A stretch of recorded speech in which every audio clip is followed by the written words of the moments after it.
차가운 새벽 공기가 투명한 유리창에 닿아 송골송골 맺히는 수증기처럼 김민준 소방이의 삶은 그렇게 고요하고 예측 가능했다. 알람시계의 날카로운 전자음이 정적이 흐르는 원룸 아파트에 울려 퍼졌지만 그는 단 한 번의 미동도 없이 침대에서 몸을 일으켰다. 그의 손은 습관처럼 원두를 갈아 커피를 내렸고 탁자에 놓인 컵 속의 커피는 그가 창밖을 멍하니 응시하는 동안 느리게 식어갔다. 희미하게 뿌연 창문 너머로는 아직 잠들어 있는 도시의 스산한 풍경만이 펼쳐져 있었다. 건물들은 침묵했고 거리는 비어 있었다. 오직 희미한 가로등만이 새벽의 어둠 속에서 홀로 빛을 발하고 있었다. 그의 일상은 소방서의 규율처럼 정확하고 반복적이었다. 걸려오는 화재 신고는 대부분 사소한 오작동이거나 단순한 생활구조 요청에 불과했다. 타들어가는 매캐한 연기 냄새, 절박한 비명소리, 그리고 필사적인 구조 작업. 그런 극적인 순간들은 그의 기억 속에서 점차 희미해져 갔고 대신 그의 삶은 지루하리만치 평온한 일과로 채워졌다. 그는 소방관으로서의 본질적인 긴장감 대신 습관처럼 반복되는 출동과 보고서 작성, 그리고 동료들과의 무미건조한 대화 속에서 점차 무감각해지는 자신을 느꼈다. 위험과 대면하는 일은 그의 일상에서 특별한 사건이 아니라 그저 또 다른 반복되는 업무에 불과해진 듯 했다. 그의 영혼은 거친 불길에 단련된 강철처럼 단단해지는 동시에 세상의 소용돌이에서 한 발짝 물러나 차갑고 무심한 관찰자가 되어가는 듯 했다. 어느 날 평소와 다름없이 지루한 오보 화재 신고가 접수되었다. 도심의 한적한 주택가에서 연기가 보인다는 신고였으나 도착해보니 아이들이 피운 모닥불이 전부였다. 대원들은 짜증 섞인 한숨을 내쉬며 철수를 준비하고 있었다. 바로 그때 멀리서 울리는 어린아이의 흐느낌이 민준의 귓가를 스쳤다. 그는 본능적으로 소리가 나는 쪽으로 고개를 돌렸다. 낡은 플라타너스 나무 아래에서 한 어린아이가 쭈그려 앉아 서럽게 울고 있었다. 아이의 시선은 나무 꼭대기에 고정되어 있었다. 민준은 아이에게 다가갔다. 아가, 왜 울고 있니? 아이는 고개를 들었지만 눈물로 범벅된 얼굴 위로 불안감만 가득했다. 아이는 손가락으로 나무 위를 가리켰다. 야옹기가 저기 있어요. 나무 위를 올려다보니 나뭇가지에 걸린 채 옴짝달싹 못하는 작은 고양이 한 마리가 눈에 들어왔다. 고양이는 잔뜩 겁에 질린 채 가느다란 울음소리를 내고 있었다. 동료들은 어깨를 으쓱하며 고양이 구조는 소방관의 일이 아니죠. 소방위님 하고 말하려 했지만 민주는 이미 자신의 헬멧을 벗어 바닥에 내려놓고 있었다. 불을 끄는 일만큼이나 작은 생명을 구하는 일 또한 그의 본능이었다. 아무도 시키지 않은 일, 심지어는 규정에도 없는 일이었다. 하지만 그는 망설이지 않았다. 그는 자신의 덩치 큰 몸을 이끌고 낡은 나무를 기어오르기 시작했다. 거친 나뭇가지가 그의 소방복을 긁고 지나갔지만 그는 아랑곳하지 않았다. 조심스럽게 고양이에게 손을 뻗어 겁에 질린 작은 생명을 안전하게 품에 안았다. 고양이는 그의 품에서 가늘게 떨다가 이내 안정감을 찾았다. 나무 아래로 내려온 민주는 조심스럽게 고양이를 아이의 작은 손에 쥐어주었다. 아이는 눈물을 뚝 그치고 고양이를 품에 안았다. 아이의 눈가에는 금세 환한 미소가 번졌다. 감사합니다. 삼촌 아이의 순수한 목소리가 차가웠던 민준의 마음을 조금이나마 녹이는 듯했다. 그는 아이의 머리를 쓰다듬어 주고는 조용히 돌아서 자신의 자리로 돌아왔다. 그의 겉모습은 여전히 무뚝뚝하고 차가웠지만 이 작은 행동은 그의 내면에 자리한 따뜻한 마음과 생명에 대한 깊은 연민을 보여주었다. 동료들은 그저 어색하게 미소 지을 뿐이었다. 그들은 민준의 그런 인간적인 면모를 좀처럼 볼 기회가 없었기에 그의 행동에 묘한 경외감을 느꼈다. 구조 작업을 마친 후 소방서로 돌아온 민준은 땀으로 축축한 소방복을 벗어 던졌다. 샤워를 마치고 깔끔한 티셔츠를 입으려던 찰나 그의 시선이 문득 왼쪽 손목에 멈췄다. 소방복 소매 아래 숨겨져 있던 흐릿한 흉터가 그의 피부 위로 선명하게 드러났다. 오래되고 낡은, 하지만 지워지지 않는 흔적. 그는 무의식적으로 그 흉터를 손가락으로 더듬었다. 흉터가 닿는 순간 그의 등골에는 알 수 없는 한기가 스쳤다. 그의 시선은 자연스럽게 침대 머리맡에 놓인 낡은 협탁으로 향했다. 협탁 위에는 오래된 사진 한 장이 세워져 있었다.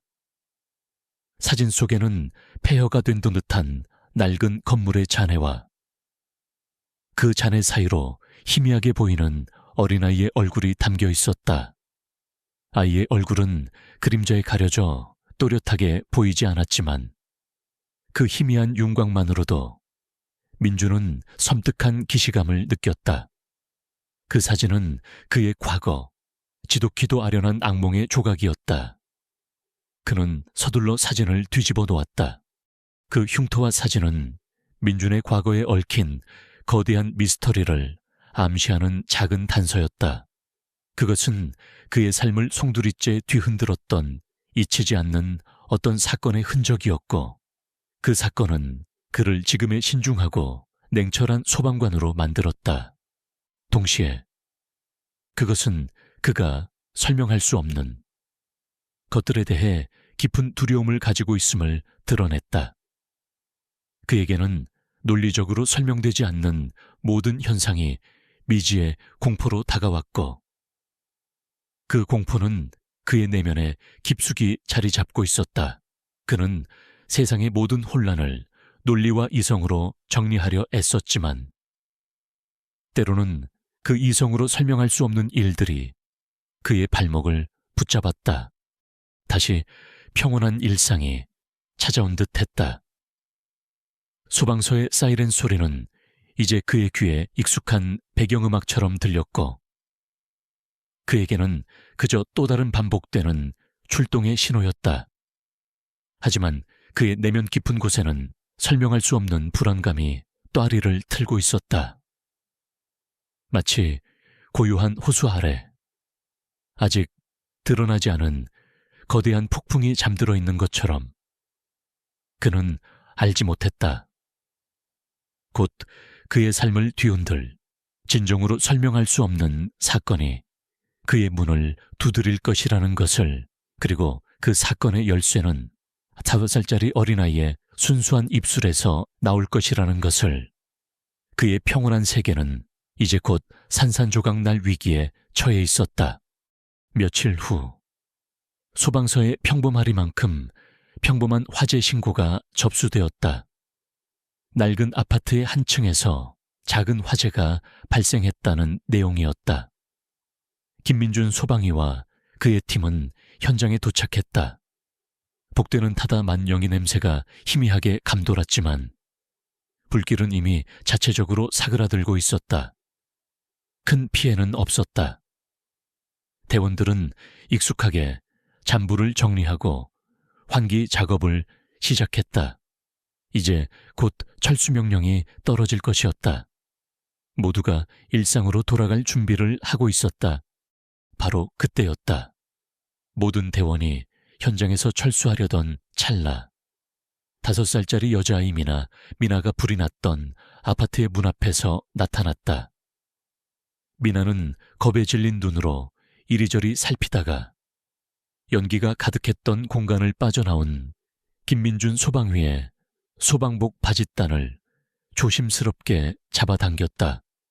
아이의 손은 작고 연약했지만 그 작은 움직임은 민준의 마음속에 예상치 못한 파동을 일으켰다. 미나는 고개를 들어 민준의 눈을 올려다 보았다. 아이의 눈망울은 크고 투명했지만 그 속에는 어딘가 불안감이 서려 있었다.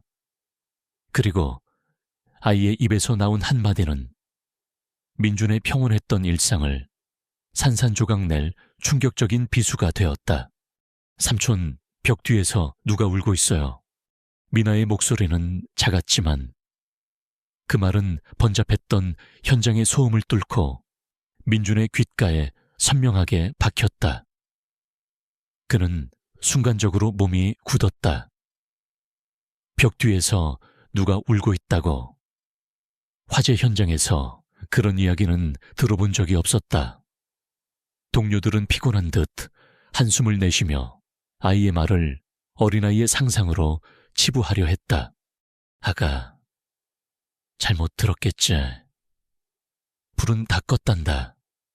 한 동료가 대수롭지 않게 말했다. 하지만 민준은 아이의 눈을 보았다. 그 눈은 거짓말을 하는 눈이 아니었다. 그의 마음속에서 알 수 없는 불안감이 스멀스멀 피어오르기 시작했다.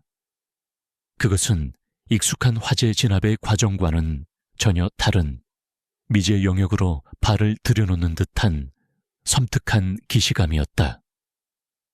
미나의 말이 그의 뇌리를 스치는 순간 오래전 그의 손목에 새겨진 흉터가 다시 한번 뜨겁게 달아오르는 듯한 착각에 빠졌다. 흉터는 늘 차가웠던 그의 내면 깊숙한 곳에 숨겨진 공포와 미스터리를 상징했다. 그와 함께 침대 머리맡에 뒤집어 놓았던 폐허가 된 건물과 희미한 어린아이의 얼굴이 담긴 오래된 사진이 떠올랐다. 그것은 설명할 수 없는 일들에 대한 그의 깊은 두려움을 자극했다. 민준은 미나의 말을 단순히 흘려들을 수 없었다. 그의 이성은 어린아이의 순수한 상상일 뿐이라고 속삭였지만 그의 본능은 무언가 심상치 않은 일이 벌어지고 있음을 강력하게 주장했다. 그는 미나를 다시 바라보았다. 아이는 여전히 굳게 벽을 가리키고 있었다. 내면에 익숙한 갈등이 피어났다. 규정대로라면 이미 철수해야 했다. 하지만 그 벽 뒤에서 누군가 정말로 울고 있다면 그의 가슴 한구석에서 잠들어 있던 정의와 진실을 향한 끈질긴 열망이 다시 꿈틀거리기 시작했다. 그는 망설였다. 이성적인 판단과 강렬한 본능 사이에서 치열한 싸움이 벌어졌다. 그에게는 미지의 공포가 재현되는 것이 두려웠고 동시에 이 미스터리를 풀지 못하면 평생 후회할 것 같은 직감이 들었다. 민준은 잠시 눈을 감았다. 그의 머릿속에서는 과거의 어떤 어두운 그림자가 스쳐 지나갔다. 설명할 수 없었던 그날의 사건, 그의 삶을 송두리째 뒤흔들었던 그 악몽, 그리고 다시 미나의 목소리가 들렸다.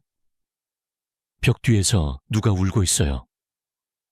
그 목소리는 마치 그 과거의 악몽이 현재로 이어지는 듯한 연결고리처럼 느껴졌다.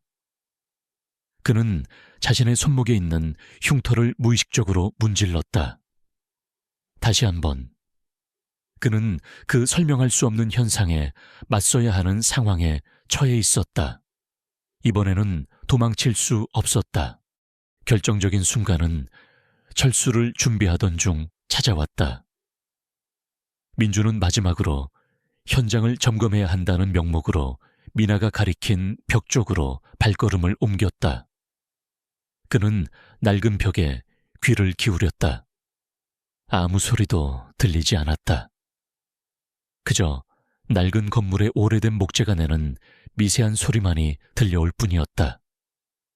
그는 허탈하게 웃으며 돌아서려던 찰나 그의 손에 들린 열감지 센서가 갑자기 요란하게 깜빡이기 시작했다. 센서의 액정에는 벽의 특정 지점에서 비정상적으로 높은 온도가 감지되고 있음을 알리는 붉은 불빛이 선명하게 나타났다.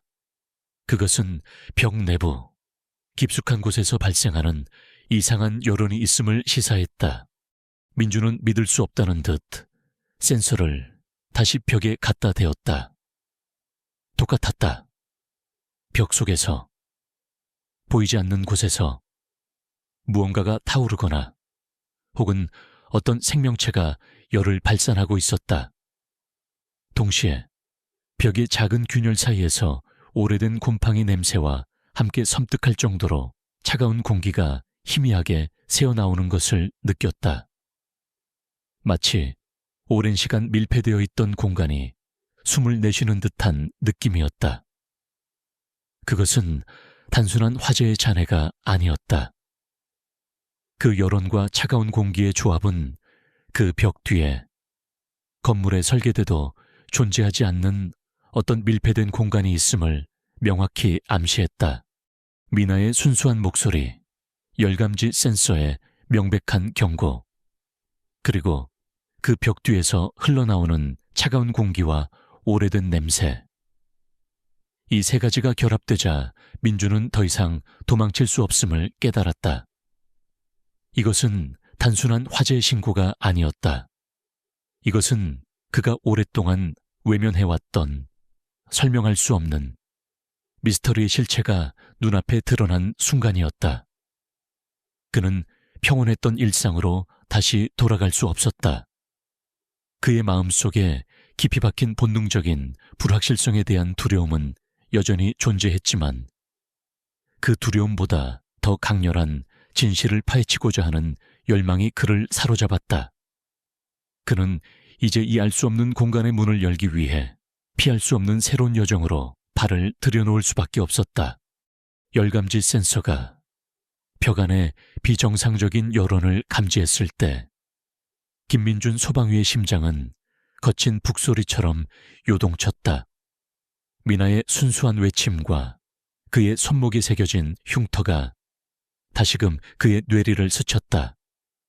그는 동료들의 회의적인 시선과 집주인의 불편한 기색을 감지했지만 미지의 진실을 향한 그의 본능은 이미 통제를 벗어나 있었다.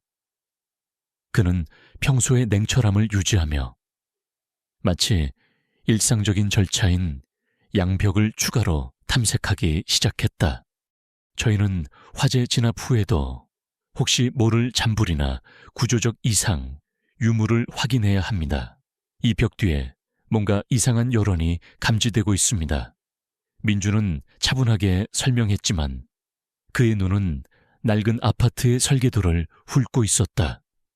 설계도는 그곳에 아무것도 없다고 말하고 있었지만 그의 센서와 직감은 다른 이야기를 하고 있었다.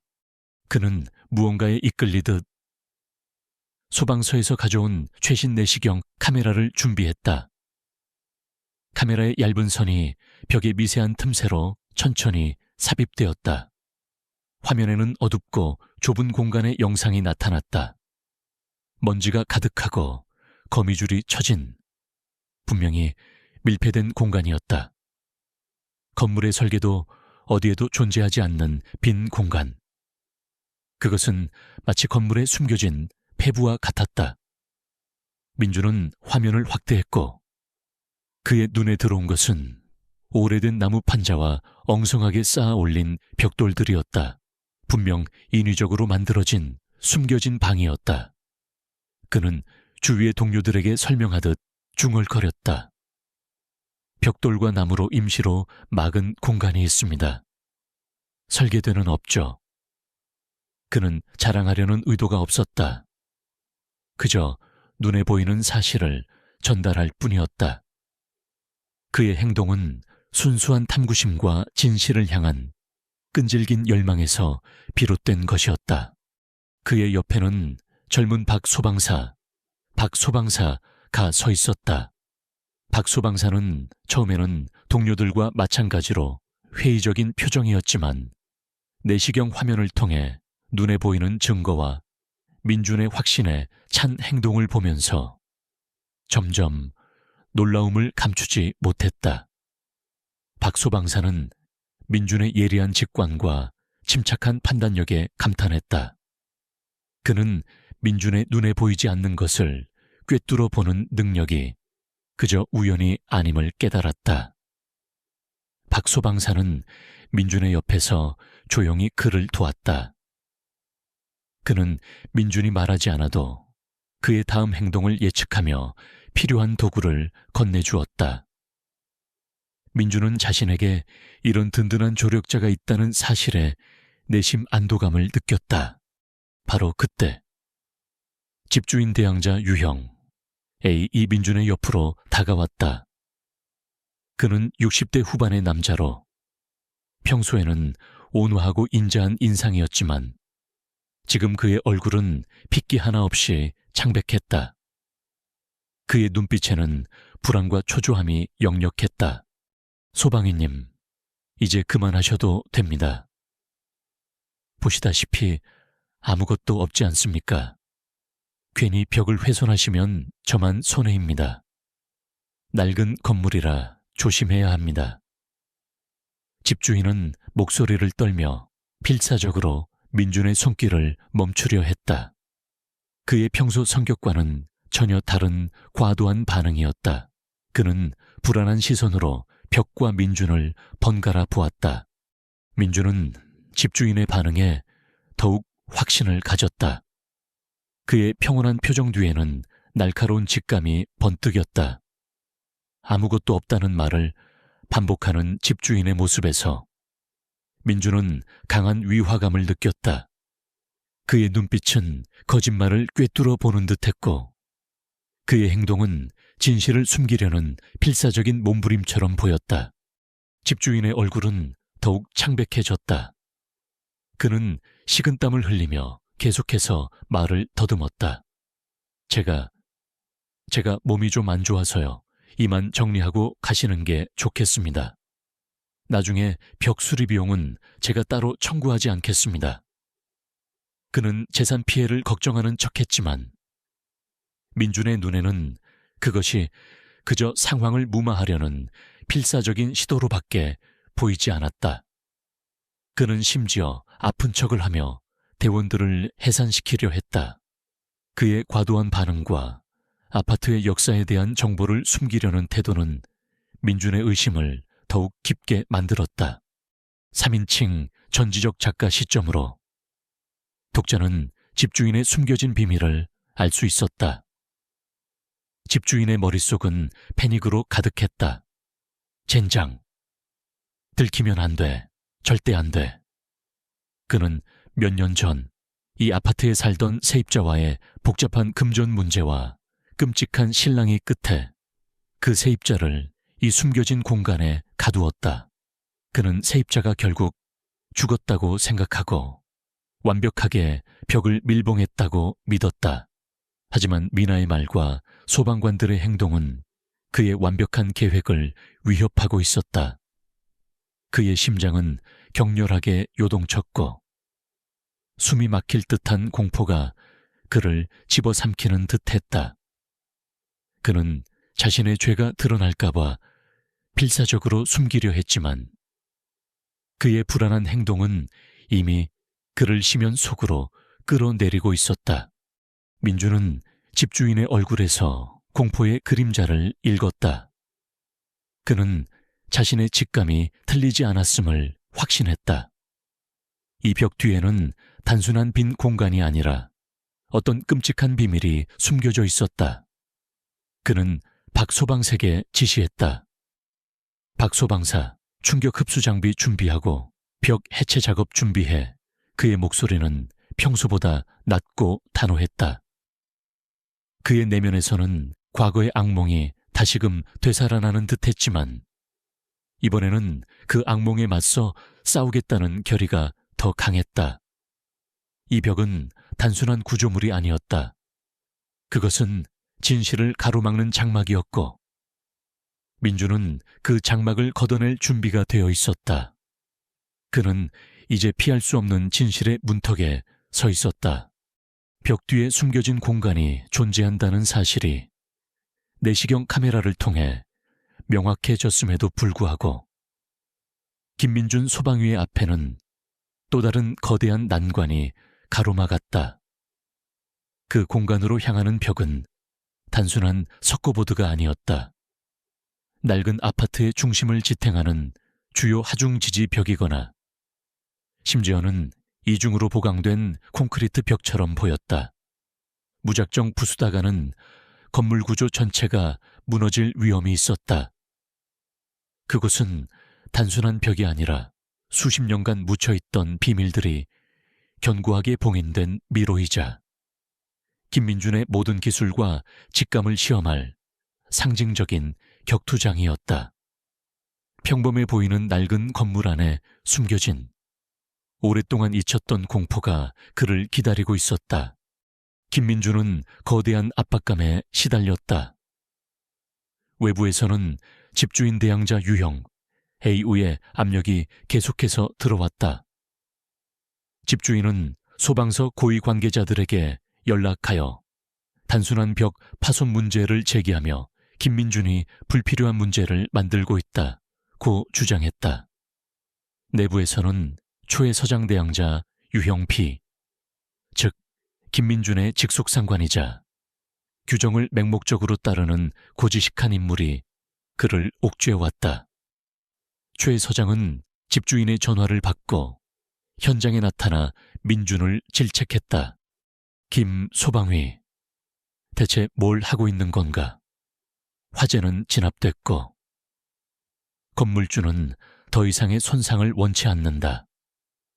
미나라는 아이의 엉뚱한 말과 당신의 직감 때문에 멀쩡한 벽을 부수고 자원 낭비를 할 수는 없어. 이건 규정에 어긋나는 일이야. 최 서장의 목소리에는 불쾌함이 가득했다. 그는 민준이 해결된 사건에 쓸데없이 매달려 부서의 이미지를 훼손하고 있다고 생각했다. 그의 눈에는 민준의 직감이 비이성적인 고집으로 보였다. 박 소방사 조력자는 조용히 민준의 옆을 지켰다. 그는 민준의 확신과 내시경으로 확인된 빈 공간의 존재를 믿었지만 최 서장의 완고함 앞에서는 힘없이 움츠러들 수밖에 없었다. 그는 멀리서 민준의 불안한 뒷모습을 바라보며 초조해했다. 소방이님, 최 서장님께 한 번만 더 설명드려 보시죠. 저도 분명히 비어있는 공간을 봤습니다. 박 소방사가 조심스럽게 속삭였다. 하지만 민준은 고개를 저었다. 그는 이미 최 서장이 이성적인 대화로는 납득할 인물이 아님을 알고 있었다. 결정적인 순간, 김민준은 자신이 철저히 홀로 이 난관을 헤쳐나가야 함을 깨달았다. 그의 손목에 새겨진 흉터가 다시 한번 그의 내면 깊숙이 자리한 공포를 일깨웠다. 과거에 그를 좌절시켰던 설명할 수 없는 미스터리가 바로 지금 그의 눈앞에 거대한 벽으로 다시 나타난 것이다. 그는 최 서장의 질책과 동료들의 의심 어린 시선 속에서 고독을 느꼈다. 모두가 그가 터무니없는 이론을 쫓는다고 생각했다. 하지만 그는 미나의 눈빛과 센서의 경고, 그리고 자신의 직감을 믿었다. 이 어둠 속에서 진실을 밝혀낼 사람은 자신밖에 없다는 것을. 압박은 시간의 제약과 함께 더욱 커졌다. 김민준이 벽의 구조를 분석하며 해체 방법을 고민하고 있을 때였다. 다시금 미나가 그에게 다가왔다. 아이는 울음을 그쳤지만 벽을 향해 뻗은 작은 손가락은 여전히 가늘게 떨리고 있었다. 삼촌, 이제는 소리가 더 작게 들려요. 흐느끼는 소리가 거의 안 들려요. 미나의 목소리는 너무나도 순수해서 더욱 섬뜩하게 들렸다. 그의 심장은 쿵 하고 떨어졌다. 미나가 처음 들었던 울음소리가 희미해지고 있다는 것은 벽 뒤에 갇힌 누군가가 점점 약해지고 있다는 의미였다. 벽 안에서 들리는 흐느끼는 소리가 이제는 긁는 소리나 아주 희미한 신음소리로 바뀌는 듯한 착각마저 들었다. 시간이 없었다. 매 초가 생과 사의 갈림길이었다. 낡은 건물의 구조적 위험, 최 서장의 방해, 그리고 벽 뒤에 갇힌 누군가의 생명이 위태롭다는 절박한 시간의 압박이 동시에 그를 짓눌렀다. 민주는 자신의 경험과 지식, 그리고 무엇보다도 불굴의 의지에 의지할 수밖에 없었다. 그는 숨을 깊이 들이마셨다. 이 벽을 부수는 것은 단순히 구조물을 해체하는 것이 아니라 절박한 생명을 구하고 끔찍한 진실을 밝혀내는 행위가 될 것이었다. 마지막 시험대가 눈앞에 있었다. 72시간의 시한은 마치 단두대의 칼날처럼 김민준 소방위의 목을 겨누고 있었다. 벽 뒤에 갇힌 미지의 존재는 점점 더 미약한 소리를 냈고 낡은 건물의 구조적 불안정성은 그에게 엄청난 심리적 압박으로 다가왔다. 최 서장의 의심과 방해, 그리고 집주인의 집요한 은폐 시도는 민준을 더욱 고립시켰다. 하지만 그는 미나의 순수한 눈망울, 그리고 자신의 손목에 새겨진 흉터가 상징하는 과거의 아픔을 외면할 수 없었다. 이 벽을 부수는 것은 단순한 구조물을 해체하는 것을 넘어 자신의 내면과 정면으로 맞서는 싸움이었다. 김민주는 숨을 깊이 들이마셨다. 그의 눈은 벽의 미세한 균열과 재질을 꿰뚫어 보는 듯했다. 그는 오랫동안 잊고 지냈던 자신의 또 다른 능력을, 즉 폐쇄된 공간과 숨겨진 구조물을 본능적으로 파악하는 능력을 다시 꺼내 들었다. 그것은 그를 오랫동안 괴롭혔던 어떤 사건의 부산물이자 이제는 그를 구원할 유일한 도구였다. 그는 동료들에게 지시했다. 진압 장비와 구조 장비를 최소한으로 배치하고 주변을 통제하십시오. 벽 해체 작업은 제가 직접 합니다. 그의 목소리는 차분했지만 그 속에는 흔들림 없는 결의가 담겨 있었다. 그는 가장 튼튼해 보이는 부분, 동시에 벽 내부의 공간을 충분히 확보할 수 있는 지점을 선택했다. 그의 손에는 묵직한 해머가 들려 있었다. 그는 해머를 들어 올렸다.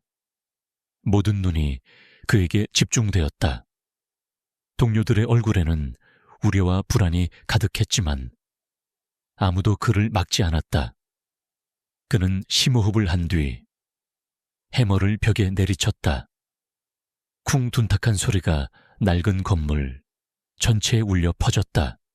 그의 동작은 느렸지만 정교했다. 그는 단순히 힘으로 벽을 부수는 것이 아니었다. 한 번, 두 번, 세 번. 각각의 해머질은 철저한 계산 아래 이루어졌다. 그는 벽돌과 나무의 결을 읽고 해머가 벽에 닿을 때마다 미세하게 달라지는 울림을 감지했다. 마치 건물과 대화하는 듯했다. 먼지가 뿌옇게 일었고 낡은 벽돌 조각들이 바닥에 흩어졌다. 그의 입에는 땀방울이 송골송골 맺혔지만 그의 눈은 벽에 고정되어 있었다. 그의 머릿속에서는 벽의 구조가 3D 영상처럼 그려졌다. 어느 부분을 타격해야 가장 효율적으로, 그리고 가장 안전하게 벽을 허물 수 있을지 계산했다. 과거의 훈련과 셀 수 없이 많은 구조 현장에서 쌓인 경험, 그리고 설명할 수 없는 직감이 한데 어우러져 그의 해머를 이끌었다.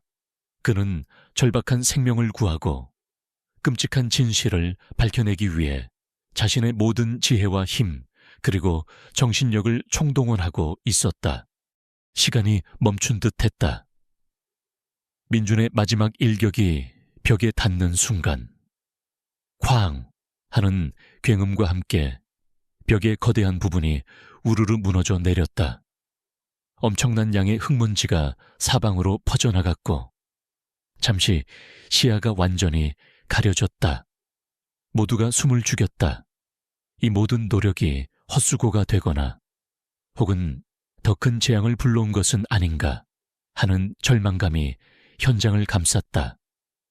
최 서장은 안색이 창백해진 채 두 손으로 얼굴을 가렸고 박 소방사는 걱정스러운 눈으로 흙먼지 속 민준의 모습을 찾으려 애썼다. 미나마저 겁에 질린 채 엄마의 품에 얼굴을 파묻었다. 모든 희망이 산산이 부서진 듯한 숨 막히는 순간이었다. 그리고 먼지가 서서히 걷히기 시작했다. 민준은 콜록거리면서도 곧바로 손전등을 들어 무너진 벽 너머의 공간을 비추었다. 손전등 빛이 어둠 속으로 뻗어나가는 순간 모두의 눈이 휘둥그레졌다. 벽 뒤에는 예상대로 숨겨진 방이 있었다. 급하게 지어진 듯한 좁고 어두운 공간이었다. 그리고 그 방 안에는 한 여인이 묶인 채 입이 막혀 있었다. 여인의 몸에는 여기저기 상처가 나 있었고 눈은 공포와 절망으로 가득 차 있었다.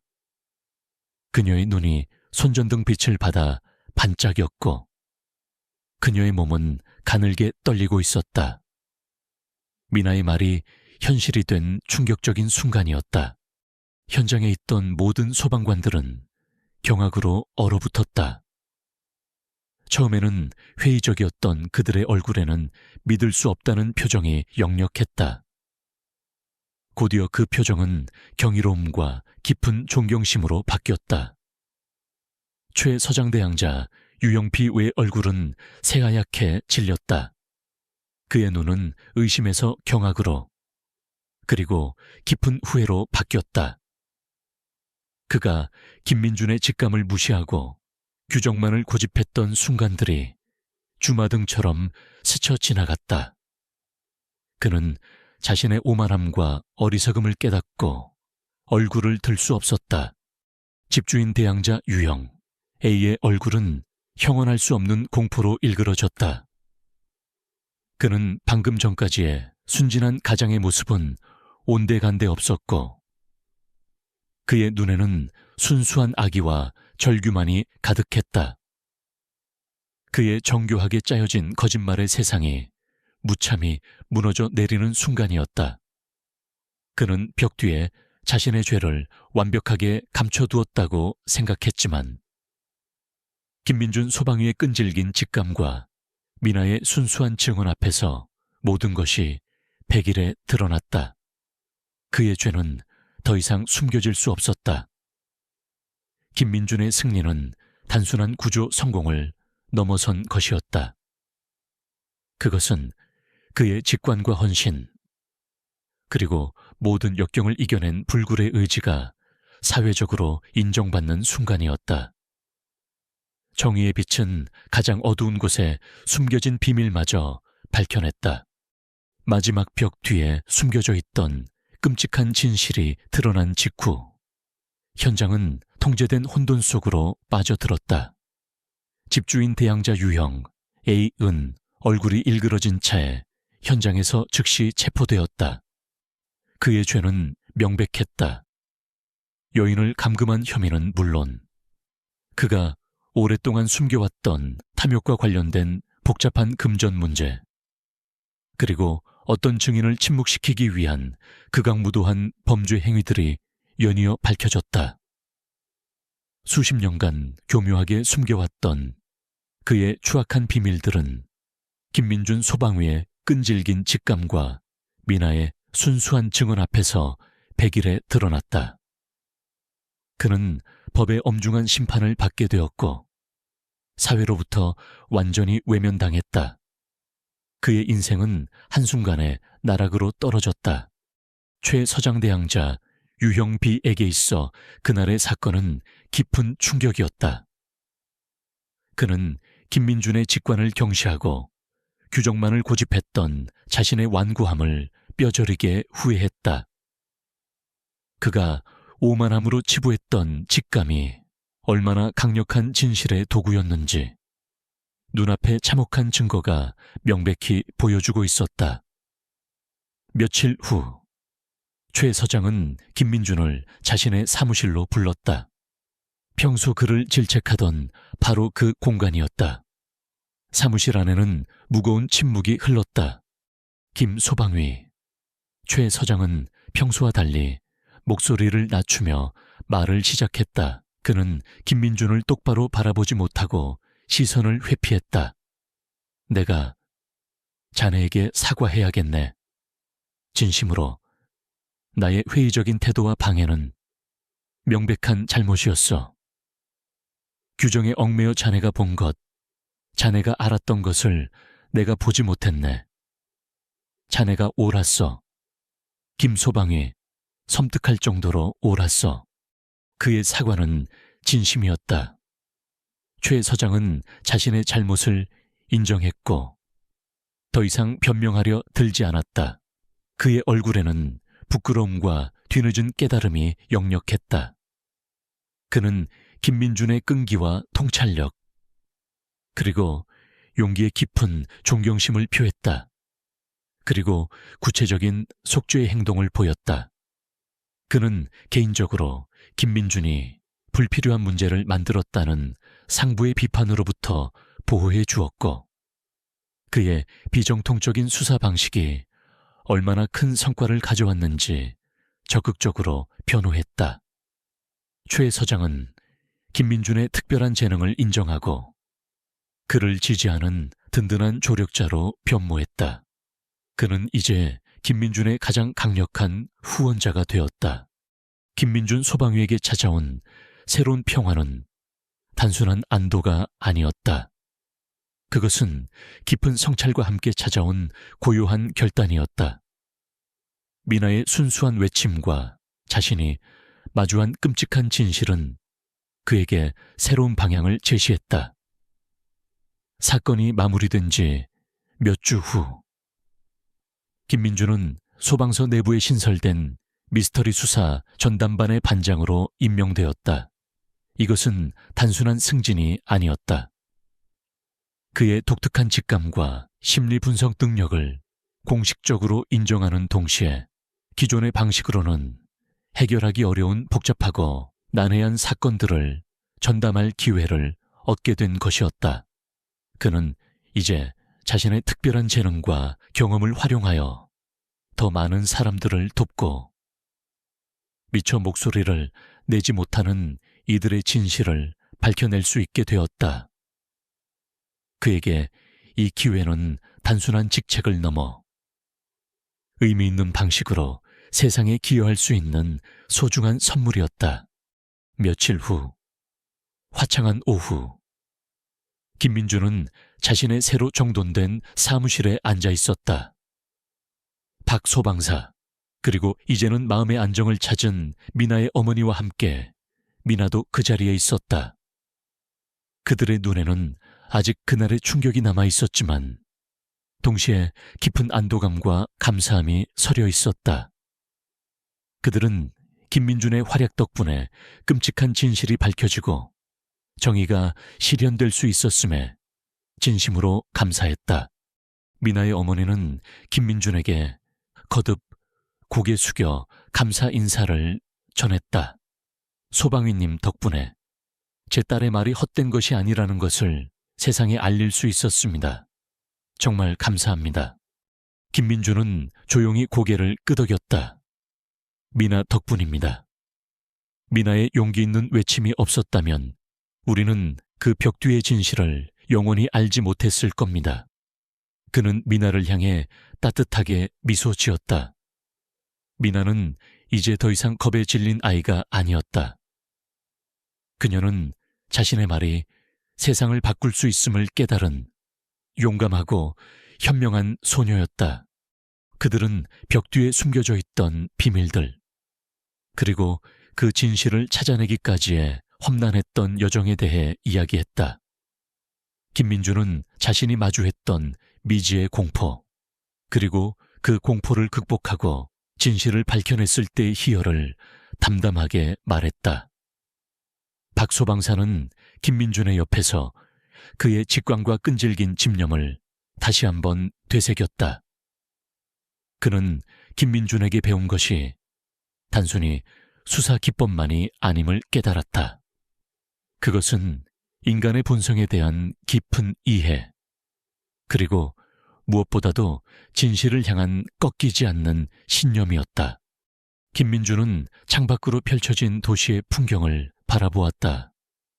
수많은 건물들, 그리고 그 안에 숨겨져 있을 또 다른 비밀들. 그는 알았다. 벽은 단단한 물리적인 구조물일 수도 있지만 때로는 무관심과 편견으로 이루어진 보이지 않는 장벽일 수도 있음을, 그리고 그는 이제 그 어떤 벽이라도 허물고 그 뒤에 숨겨진 진실의 빛을 찾아낼 준비가 되어 있었다.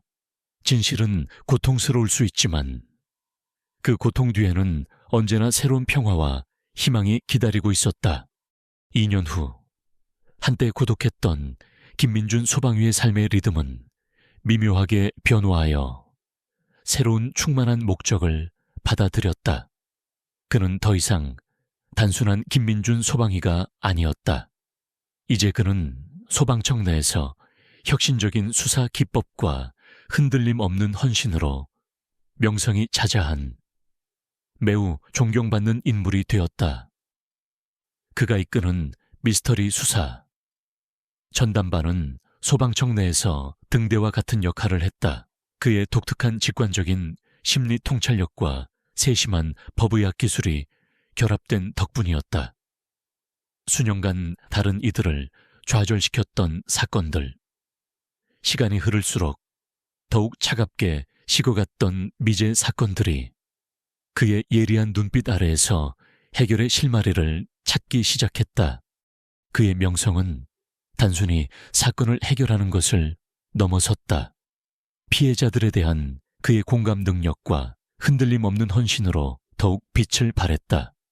그는 통계를 넘어선 진정한 인간미를 발휘하여 실종자 가족들이 겪는 깊은 상실감과 해소되지 않은 의문에 공감하며 그들을 도왔다. 그의 사생활은 여전히 사적이고 조용한 사색을 중요하게 여겼지만 이제는 덜 고립되었다.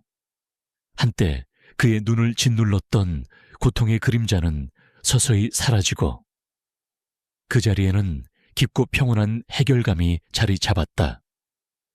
미나의 사건과 유사했던 과거의 미제 사건 또한 이번 사건을 통해 얻은 교훈들을 바탕으로 마침내 해결의 실마리를 찾았다.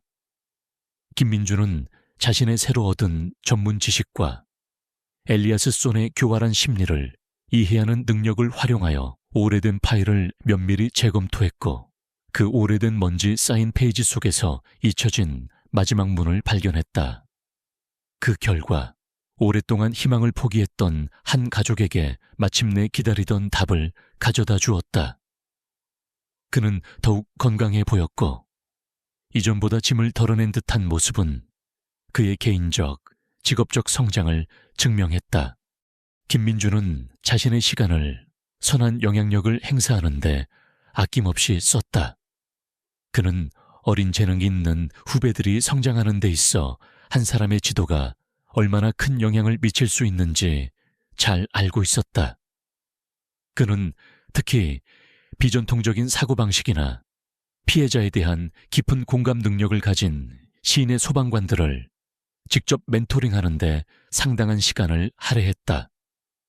그의 강의와 워크숍은 조용하고 집중적인 분위기 속에서 진행되었으며 직감의 중요성, 학제 간 수사 심리학, 디지털 포렌식, 사회적 패턴, 분석의 필요성, 그리고 무엇보다도 모든 사건에 내재된 인간적인 요소의 중요성을 강조했다. 그는 그들에게 눈에 보이는 것, 너머를 보도록 속삭임에 귀 기울이도록, 그리고 증거가 모순되어 보이는 상황에서도 자신의 직감을 믿도록 가르쳤다.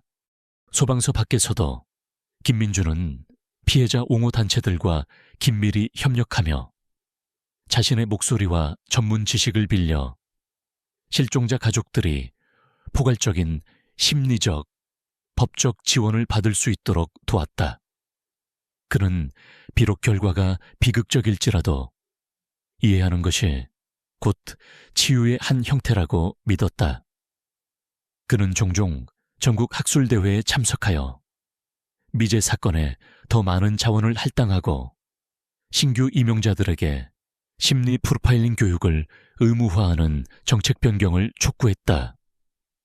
그는 미제 사건에 대한 국가적 이니셔티브를 수립하고 정보 공유를 위한 중앙 데이터베이스와 전국적인 특수수사 부대 네트워크를 구축하는 데 기여하며 자신의 힘든 노력으로 얻은 전문 지식을 활용하여 시스템적인 문제점을 개선했다.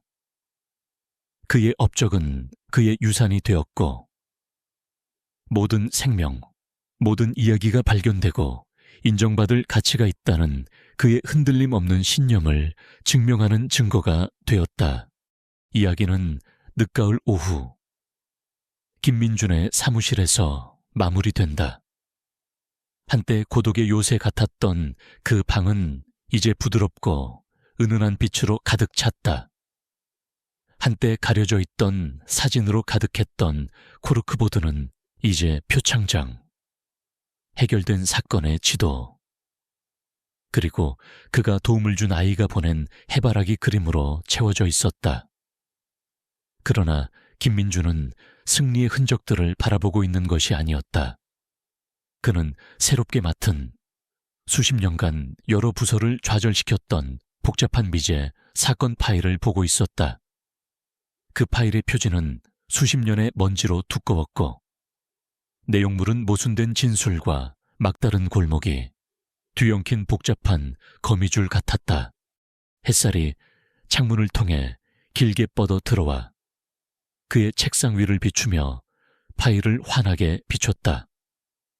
그의 왼 손목에는 오래된 사건에서 얻은 희미한 상징적인 흉터, 그의 초기 경력에서 어려운 체포 과정 중 깨진 유리 조각으로 생긴 톱니 모양의 상처가 선명하게 보였다. 이제 그 흉터는 더 이상 고통이나 취약성을 의미하지 않았다. 대신 회복력, 지혜, 그리고 정의를 위한 싸움의 최전선에서 살아온 삶의 흔적을 상징했다. 그는 그날의 파일을 닫으며 평온한 결의에 찬 표정을 지었다. 흔들림 없는 의지였다. 그 사건은 내일까지 기다릴 것이다. 진실을 위한 끈질긴 싸움의 등대인 김민주는 다음 도전을, 다음 숨겨진 문을 열 준비가 되어 있었다. 이 이야기가 당신의 마음을 울렸다면 용기가 운명을 바꿀 수 있고 가장 깊은 어둠 속에서도 빛은 언제나 길을 찾는다는 것을 상기시켜 주었다면 댓글을 남겨주세요. 영감이 필요한 분들과 이 이야기를 공유해 주세요. 좋아요를 누르고 구독하고 알림벨을 눌러 다음 이야기를 놓치지 마세요.